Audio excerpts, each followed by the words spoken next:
Olá, tudo bem? Seja bem-vindo ao canal Meu Momento com Deus. Nessa ocasião nós teremos mais um estudo guiado, mais uma lição da Escola Sabatina para a honra e glória do nosso Deus, tá certo?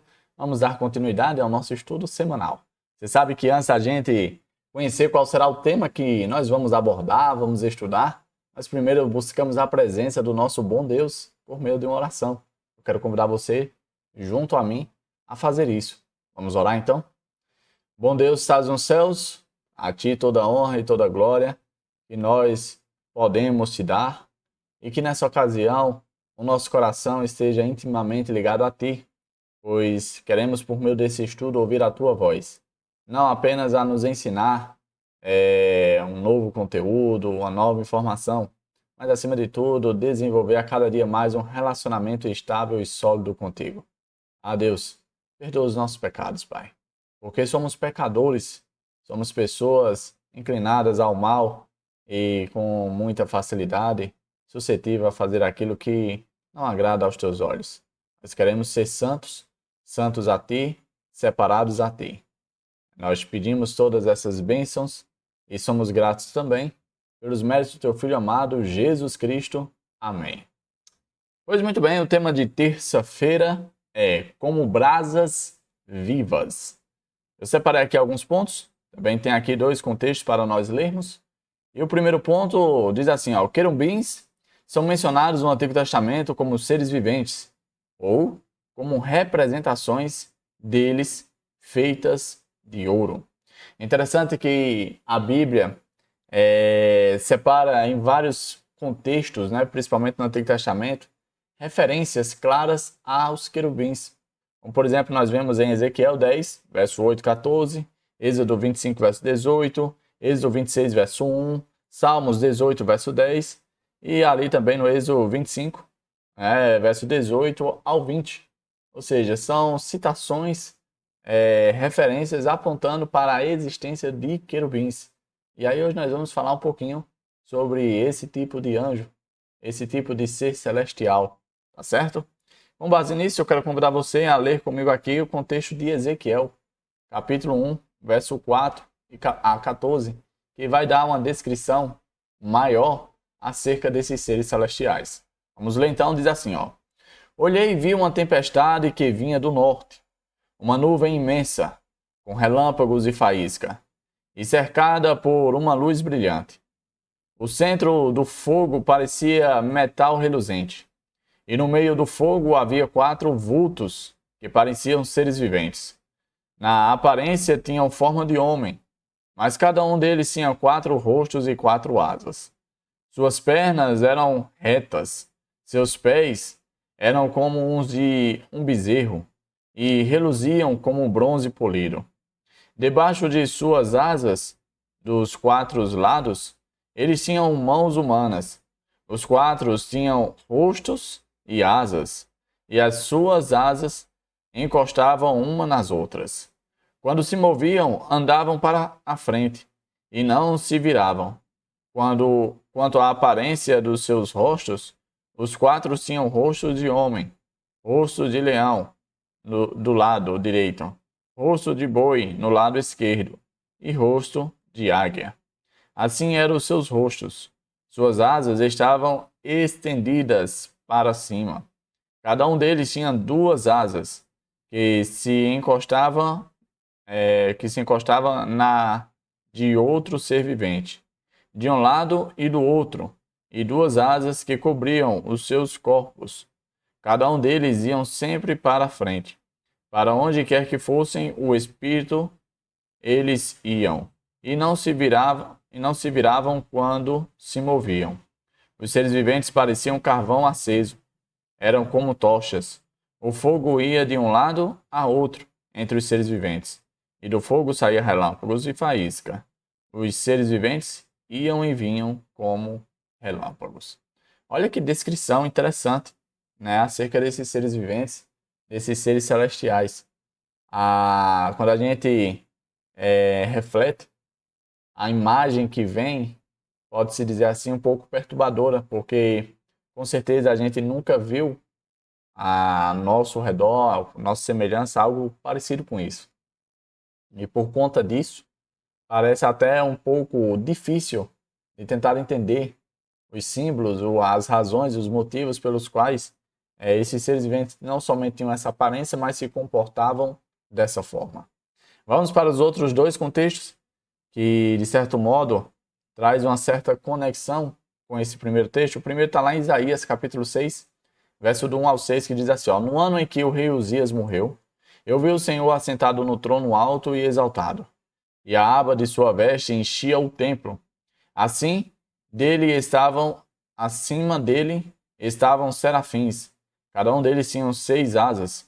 Com 2 cobriam o rosto, com 2 cobriam os pés, e com 2 voavam. E proclamavam uns aos outros, Santo, Santo, Santo é o Senhor dos Exércitos. A terra inteira está cheia da sua glória. Ao som das suas vozes, os batentes das portas tremeram, e o templo ficou cheio de fumaça. Então gritei, ai de mim, estou perdido, pois sou um homem de lábios impuros e vivo no meio de um povo de lábios impuros. Os meus olhos viram o Rei, o Senhor dos Exércitos. Logo, um dos serafins voou até mim, trazendo uma brasa viva que havia tirado do altar com uma tenaz. O outro contexto está em Apocalipse capítulo 4, verso do 1 ao 11, que diz, depois dessas coisas olhei e diante de mim estava uma porta aberta no céu. A voz que eu tinha ouvido no princípio, falando comigo, como trombeta, disse, suba para cá e lhe mostrarei o que deve acontecer depois dessas coisas. Imediatamente me vi tomado pelo Espírito, e diante de mim estava o trono do céu, e nele estava assentado alguém. Aquele que estava assentado era de aspecto semelhante a jaspe e sardônio. Um arco-íris, parecendo uma esmeralda, circundava o trono, ao redor do qual estavam outros 24 tronos, e assentados nele haviam 24 anciões. Eles estavam vestidos de branco e na cabeça tinham uma coroa de ouro. Do trono saíam relâmpagos, vozes e trovões. Diante deles estavam acesas 7 lâmpadas de fogo, que são os 7 Espíritos de Deus. E diante do trono havia algo parecido com um mar de vidro, claro como cristal. No centro, ao redor do trono, havia 4 seres viventes cobertos de olhos, tanto na frente como atrás. O primeiro ser parecia um leão, o segundo parecia um boi, o terceiro tinha rosto como de homem, e o quarto parecia uma águia em voo. Cada um deles tinha 6 asas e era cheio de olhos, tanto ao redor como por baixo das asas. Dia e noite repetem sem cessar, Santo, Santo, Santo é o Senhor, o Deus Todo-Poderoso, que era, que é e que há de vir. Toda vez que os seres viventes dão glória, honra e graças àquele que está sentado no trono e que vive para todo sempre, os 24 anciãos se prostram diante daquele que está sentado no trono e adoram aquele que vive para todo sempre. Eles lançam as suas coroas diante do trono e dizem, Tu, Senhor, o Deus nosso, és digno de receber glória, a honra e o poder, porque criaste todas as coisas, e por tua vontade elas existem e foram criadas. Interessante que, se a gente juntar esses 3 contextos, a gente vai notar algumas semelhanças. É como se os 3 contextos eles se complementassem, né? Cada um trouxesse um detalhe a mais, uma luz a mais acerca desses seres celestiais, esses querubins que também são conhecidos, de acordo com o texto aqui, como também serafins, como disse ali no contexto de Isaías. O ponto que eu separei diz assim, ó, Ezequiel viu uma impressionante manifestação do poder de Deus. Essa cena complexa e às vezes confusa combina com a situação difícil do povo. O povo escolhido não vivia na terra prometida, mas um cativeiro babilônico. Quando Ezequiel teve essa visão, o povo de Deus estava vivendo ali um dos piores momentos da vida e da história do povo de Deus, que era exatamente o cativeiro babilônico, né? E essa confusão, essa visão, podemos dizer assim, complicada de se entender, ela refletia exatamente a situação em que o povo de Deus estava passando, estava vivendo. O próximo ponto diz assim, ó, observe as semelhanças com outras visões do trono de Deus. Os seres viventes que Ezequiel testemunhou tinham os mesmos rostos que os 4 seres viventes da visão de João: leão, boi, águia e homem. Interessante que a visão de Ezequiel fala que os seres viventes, cada lado tinha um rosto diferente, né? A visão de Ezequiel fala que um ser vivente de um lado, tipo ao lado da frente, era um rosto, lado direito, outro rosto, lado esquerdo, outro rosto, e nas costas, outro rosto. Já na visão de João, fala que os seres viventes tinham um rosto só, né? E eram 4 seres com rostos diferentes. É como se fossem a mesma coisa, porém interpretados, analisados, vistos de maneira diferente por cada profeta, né? Partindo para o próximo ponto, essas criaturas misteriosas que tinham 4 rostos não são nomeados na descrição inicial de Ezequiel. Porém, mais tarde, em outra cena na sala do trono, elas são chamadas de querubins. Está lá em Ezequiel 10, verso do 1 ao 20, que fala desse contexto. Além disso, eles são associados a brasas vivas da visão que Isaías teve dos serafins. A brasa viva, que foi conduzida ali por um Antenais, por um serafim, até a boca de João para o purificar, né? E ali, avançando, os querubins sempre estão presentes na descrição do trono de Deus. Nós vimos aí 3 contextos falando sobre a visão do trono de Deus, e nos 3 haviam ali a presença dos 4 seres viventes, né? Os seres celestiais, os seres que tinham mais de um par de asas, né? Ou seja, algumas descrições estão presentes nos 3 contextos da visão. E isso dá aí a base, né? a informação sólida de que os três profetas, tanto Ezequiel como Isaías como João, tiveram o mesmo tipo de visão, né? Ambos estavam no mesmo ambiente, que era na sala do trono de Deus. E por último, eles estão intimamente ligados ao trono divino. Todas as criaturas de Deus foram projetadas para refletir sua glória, tanto a raça humana, feita à sua imagem, quanto os seres celestes, que estão ao lado de seu trono.